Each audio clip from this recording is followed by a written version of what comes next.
बहन जी, क्या नाम है आपका? मेरा नाम अलका है। कहाँ से आए हैं आप? मैं गांव वैदखेड़ी, जिला शामली, यूपी से आई हूँ। बहन जी, संत रामपाल जी महाराज की शरण में आने से पहले आप कौन सी भक्ति करते थे? संत रामपाल जी महाराज की शरण में आने से पहले मैं सभी देव देवताओं की पूजा करती थी, मंदिर जाती थी, सभी जगह जाती थी मैं। लेकिन मुझे कोई राम नहीं मिल रहा था। मैं बहुत बीमार थी, मेरे मम्मी पापा बहुत ज्यादा बीमार थे, बहुत दुखी थे। लेकिन ये सब भक्ति करते करते भी कोई लाभ नहीं होता, बजाय लाभ के और नुकसान ही हो रहा था। मेरे पापा को ब्लड कैंसर था, कुछ नहीं राम हुआ, सब डॉक्टर ने जवाब दे दिया था। मेरी मम्मी भी बहुत बीमार थी और मैं भी बहुत बीमार थी, लेकिन हमें कोई लाभ नहीं हुआ। बहन जी, संत रामपाल जी महाराज की शरण में आप कैसे आए? संत रामपाल जी महाराज की शरण में हमारे गांव के एक संजू भगत जी हैं, जिन्होंने रामपाल जी महाराज का नाम उपदेश ले रखा है। उन्होंने हमें बताया कि वहां जाने से, नाम उपदेश लेने से आपके सब कष्ट दूर हो जाएंगे और आपको मोक्ष मिलेगा ही मिलेगा। क्योंकि मेरे पापा जो हैं वो झाड़ फूक का काम करते थे, एक किस्म के ओझा ही थे वे। मतलब सबको झाड़ते थे, सबको फायदा देते थे, लेकिन इतना सब कुछ करने के बाद भी हमें कोई सुख नहीं मिल रहा था। सबको सुखी करते करते हम इतना दुखी थे कि हम किसी को बता भी नहीं सकते थे। एक दूसरे के गल लग के ऐसे रोते थे जैसे अपना कोई था ही नहीं। कोई पूछता भी नहीं था कि क्या हो रहा है, क्या खाया भी नहीं, कुछ खाया कि नहीं खाया। मेरी मम्मी को रसोली हुई थी पेट में। डॉक्टर ने कहा था कि सिर्फ 15 दिन का टाइम है, 15 दिन के टाइम के बाद इनका कोई इलाज नहीं हो सकता है, इनकी रसोली फूट सकती है और इनकी कोई गारंटी नहीं।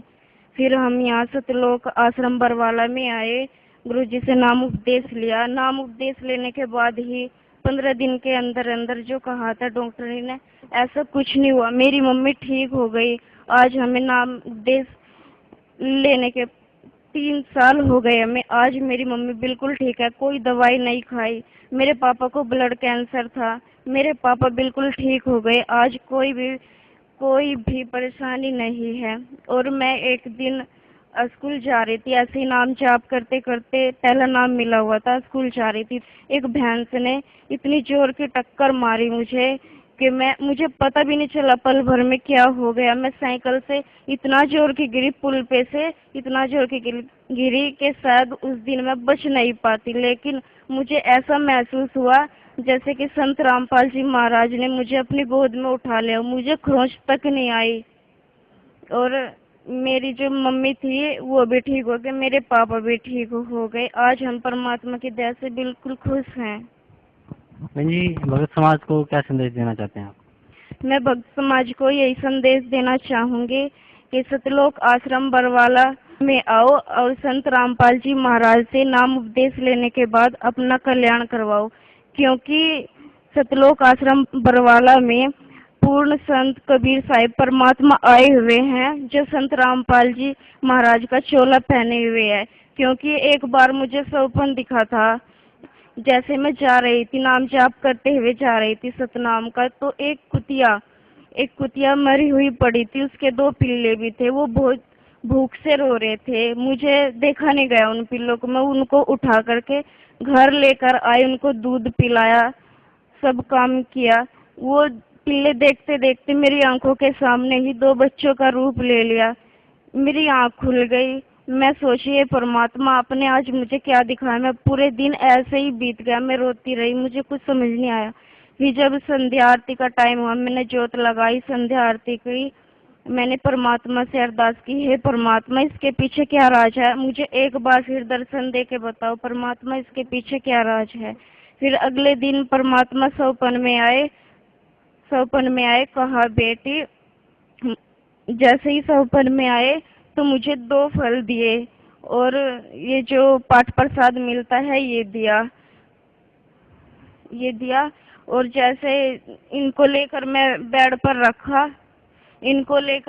रखा तो एकदम से एक काला भयंकर सा आदमी मेरे सामने खड़ा था। उसने मेरा हाथ पकड़ लिया। गुरुजी कह रहे थे कि ये काल था। एक तरफ गुरुजी खड़े थे, एक तरफ काल खड़ा था। काल ने मेरा हाथ पकड़ा, लेकिन गुरुजी के पास तक मेरा हाथ नहीं गया। मेरे हाथ में बेड की चादर आ गई। मैं और बंदी छोड़ की जय बोलती रही। एकदम से बंदी छोड़ की जय बोलते बोलते परमेश्वर ने अपना हाथ बढ़ाया। जैसे ही हाथ बढ़ा, काल ने मेरा हाथ छोड़ दिया और मेरी आँख खुल गई।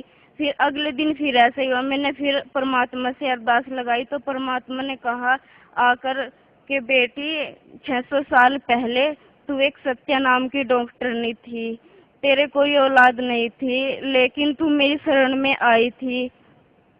इसलिए तू मेरी शरण में आई थी, तूने मेरी भक्ति की थी, इसलिए मैंने तुझे अपने पास रख लिया था। मैंने तुझे अपने पास रख लिया था और कहा था बेटी जब हम खुद चलकर पृथ्वी पर आएंगे उस वक्त आपको भेजेंगे। मैं तो भक्त समाज को यही संदेश देना चाहूंगी कि वो परमात्मा कबीर परमेश्वर धरती पर आए हुए हैं, उनसे नाम उपदेश ले और अपना कल्याण कराए। सच है। धन्यवाद बहन जी, बहुत बहुत।